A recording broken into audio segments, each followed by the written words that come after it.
Hi everyone, and welcome back to the channel. I'm Jack, and I am so happy you decided to spend some time with us today.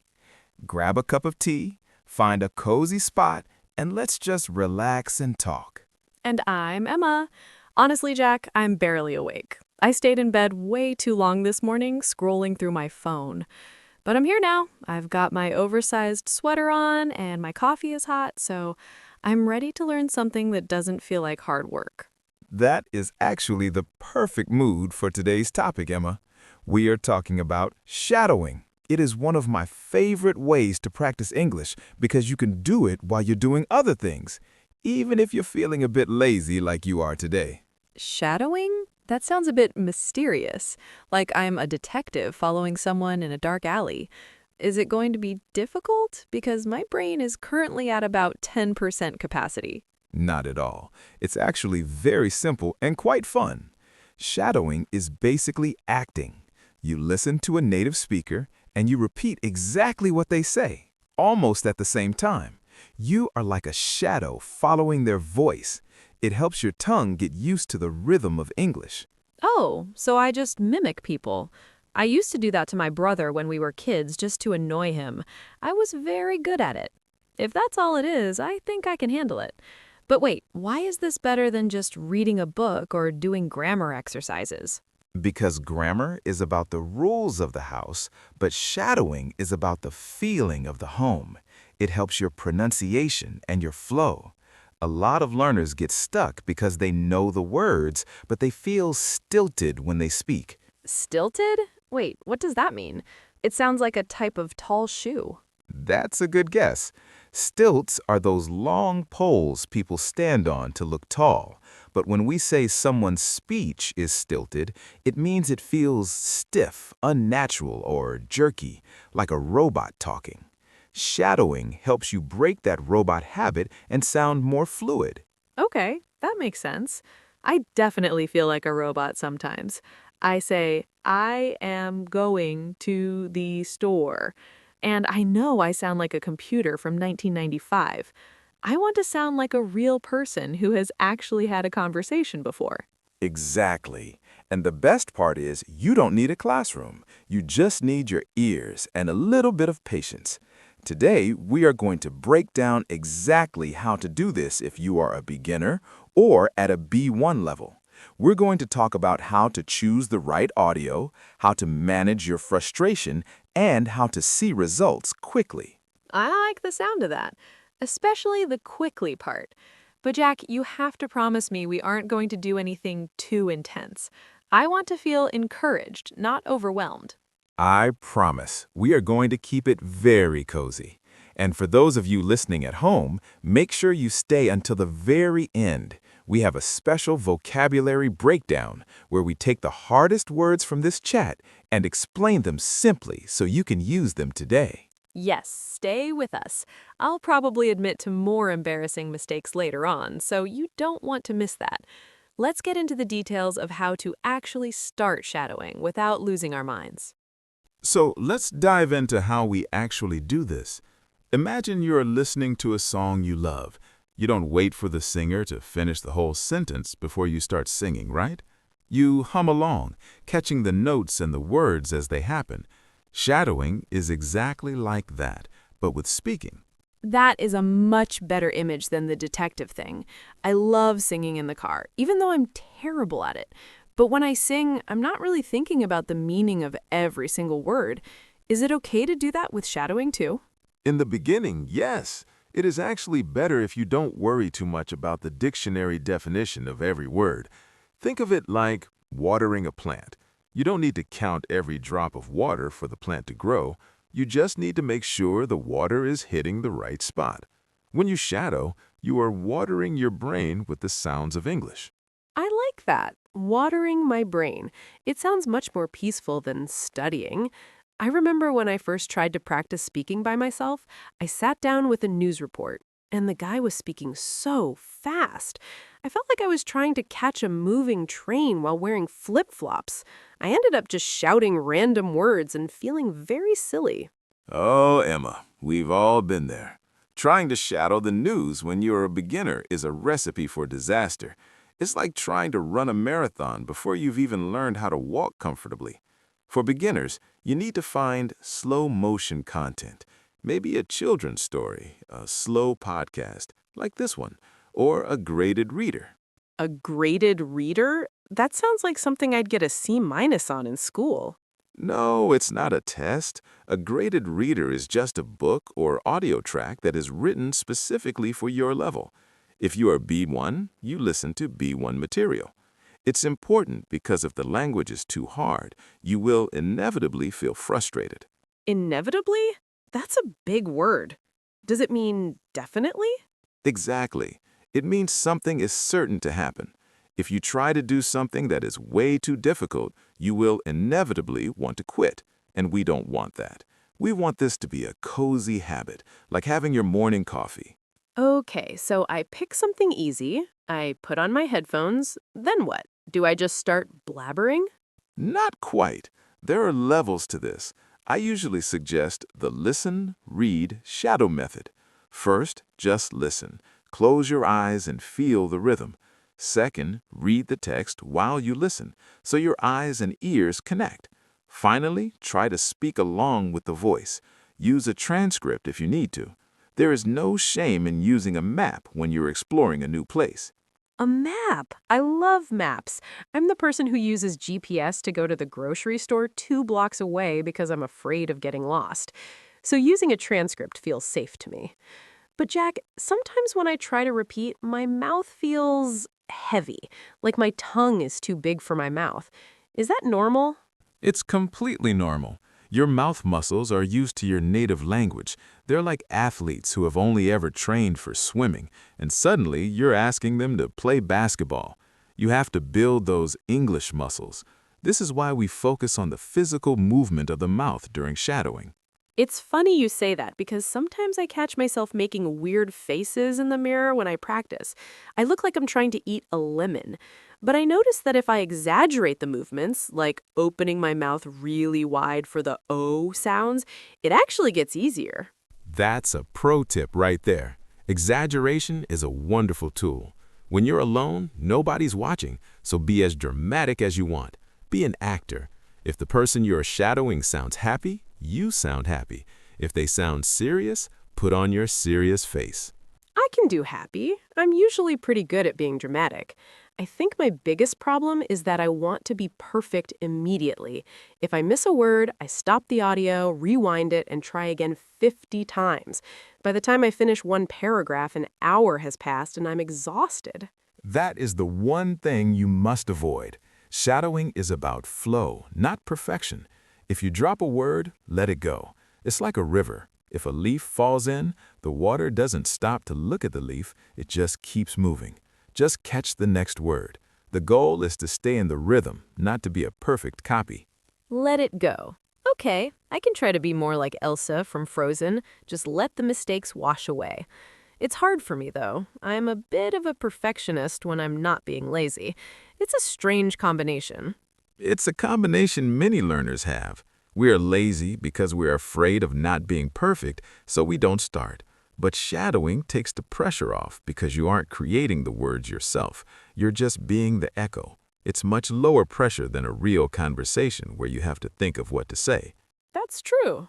In a real conversation, I'm constantly panicking about my grammar. Is it have gone or went? And by the time I decide, the conversation has moved on to a completely different topic. With shadowing, I don't have to choose the words. I just have to follow the leader. Exactly. And the more you follow, the more those correct grammar structures just stick in your brain naturally. You start saying things correctly because they sound right, not because you remembered a rule from a textbook. It's a much more organic way to learn. Organic. Like the expensive vegetables I buy and then forget to eat? Hopefully more useful than those. Organic here just means it happens naturally, like a plant growing towards the sun. You aren't forcing it, you're just providing the right environment. Now let's talk about what's happening inside our heads when we do this. Because honestly, the biggest hurdle isn't our tongue or our ears, it's our brain. It's that little voice that tells us we look silly or that we aren't doing it well enough. Oh, that voice is very loud in my head, Jack. It's like a constant commentator on a sports channel, but instead of cheering, it's just pointing out all my mistakes. Whenever I start shadowing, I feel so self-conscious. I think, what if my neighbors hear me? They'll think I'm talking to myself like a crazy person. I completely understand. That feeling of being self-conscious is the ego trying to protect you from looking stupid. But in language learning, you have to give yourself permission to be a bit stupid for a while. It's part of the process. I always tell my students that if you don't feel a little bit ridiculous, you probably aren't pushing your boundaries enough. I guess that's true. I remember one time I was practicing shadowing in my living room. I was really getting into it, trying to copy this very posh British accent. I was waving my hands around and everything. Suddenly, I realized my roommate was standing in the doorway just staring at me. I turned bright red. I think I actually stopped practicing for a whole week because I was so embarrassed. See, that's the psychology we need to fix. Why stop for a week? Your roommate probably thought it was cool that you were working so hard. But our brains interpret that social friction as a reason to quit. We are so afraid of the vulnerability of being a learner. Vulnerability? Wait, that sounds like a word from a therapy session. What does it mean in this context? Great question. Vulnerability is when you allow yourself to be seen even when you aren't perfect.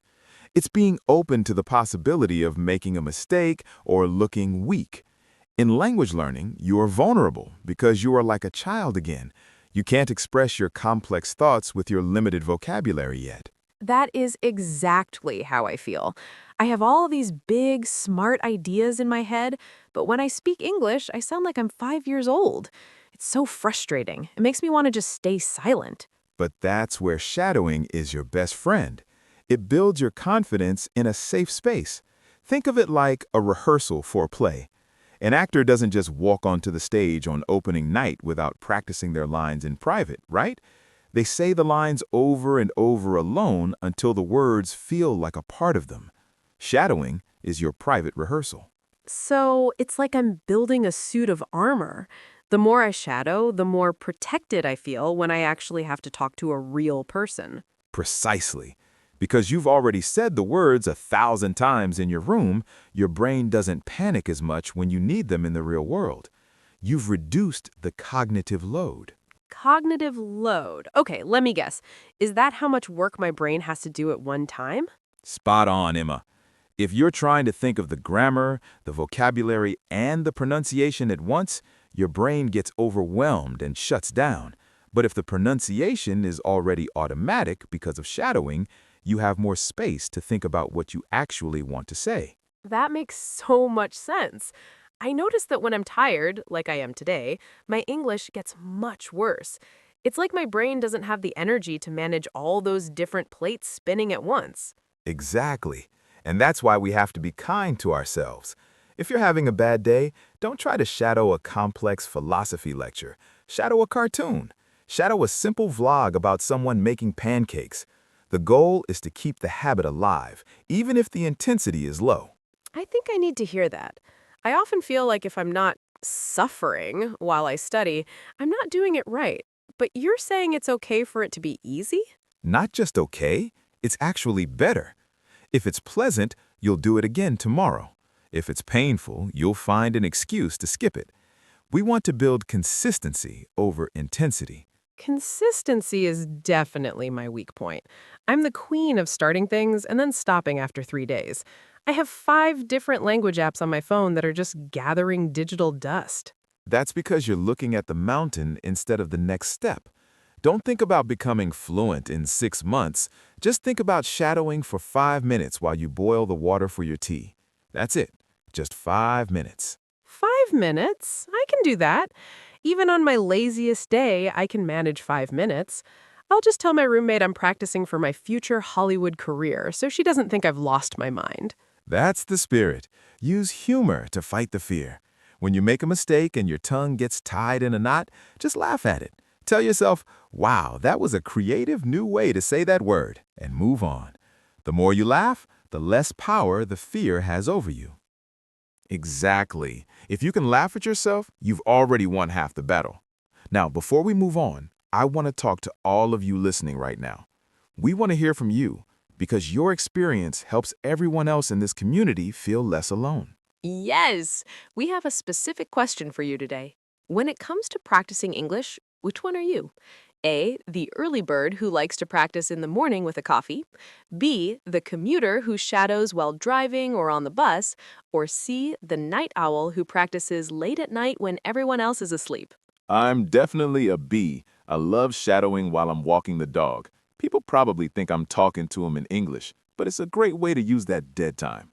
What about you, Emma? Oh, I'm 100% a C. I get my best energy at 11 p.m. But honestly, sometimes I'm a D, which stands for didn't do it because I watched 3 hours of cat videos. Please tell me in the comments I'm not the only one. Trust me, Emma, you aren't. But that's why we're having this conversation. To recap what we've talked about so far, shadowing is about being an echo. It's about rhythm, not perfection. You should start with easy material, use a transcript like a map, and most importantly, don't let your ego stop you from sounding a bit silly. And don't forget the watering the plant metaphor. Just keep the sounds flowing. Even if you miss a word, just keep going like a river.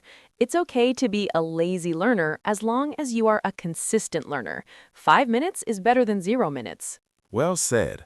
I want to give a quick word of encouragement to everyone who feels like they aren't making progress. Language learning is not a straight line. It's more like a staircase where some steps are very long. You might feel like you're standing still, but as long as you are listening and repeating, your brain is doing work behind the scenes that you can't even see yet. That's actually really lovely, Jack. I needed to hear that today. I often feel like I'm stuck on a very long, very dusty step. You're doing better than you think, Emma. Every time you try to mimic a native speaker, you are rewiring your brain. It's a physical change. So be patient with yourself. Give yourself the same kindness you would give to a friend who is learning something new. Okay, I'm feeling motivated now. I might even put down my coffee and try a 5-minute session after we finish recording. But wait, before we go, we have one more important part, right? That's right. It's time to move into our final segment. We're going to look at the big words we use today and make them simple. If you felt a bit lost when we said things like inevitably or vulnerability, don't worry, we're going to break them down right now. Welcome to the Vocabulary Breakdown. This is where we take those scary words and turn them into tools you can actually use. We covered a lot today, didn't we, Emma? We really did. My brain feels a bit like a full suitcase. I might need help closing it so the words don't fall out. Let's help you pack them in properly then. The first word we used was stilted. I mentioned this when talking about how robots speak. If your English feels stilted, it means it is stiff and doesn't flow naturally. It's like walking on wooden legs. I remember that one. I use it to describe my dancing, too.